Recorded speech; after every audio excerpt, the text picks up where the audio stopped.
In today's video, I'm going to teach you how to manage contacts in Docusign rooms, a critical skill for those who regularly handle electronic agreements and signature management.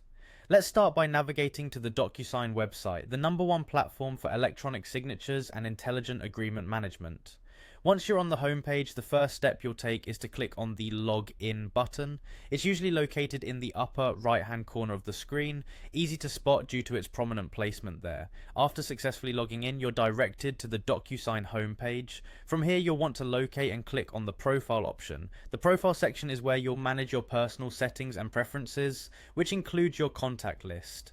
The profile icon often resembles a user avatar, ensuring it's easily identifiable.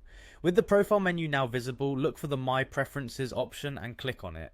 This area is a hub of customizations for your Docusign experience, allowing you to tailor the interface and functionalities to suit your specific needs. Once in the preferences, you'll have an assortment of categories to choose from. Find and select the contacts option here. This section is dedicated to all things related to managing and maintaining your contact information. The next step involves clicking on Address Book. The Address Book is essentially your digital contact list, a place where you manage entries and ensure that every stakeholder you interact with is accounted for. It's quite similar to having a Rolodex, but digital and integrated right into your Docusign account for ease of access. Once you're in the address book, you'll see an option for Directory. Selecting this allows you to view a comprehensive list of contacts that have been added, whether they are colleagues, clients, or other key figures you frequently contact through Docusign. Managing this list is crucial for streamlining your workflow and ensuring that when it comes time to send documents for signing, you aren't scrambling to find essential contact details. At this point, you should have a solid understanding of how to access and manage your contacts in Docusign rooms.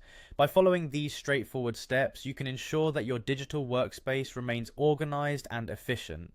This process not only saves you time, but also enhances your ability to negotiate contracts effectively and maintain professional relationships with your clients and partners. Feel free to revisit any section of this video if you need additional clarification. Remember, managing contacts proficiently is integral to maintaining effective communication with all parties involved in your electronic agreements. Thank you for tuning in, and I hope you found this guide to be helpful. Stay connected for more tips and tutorials.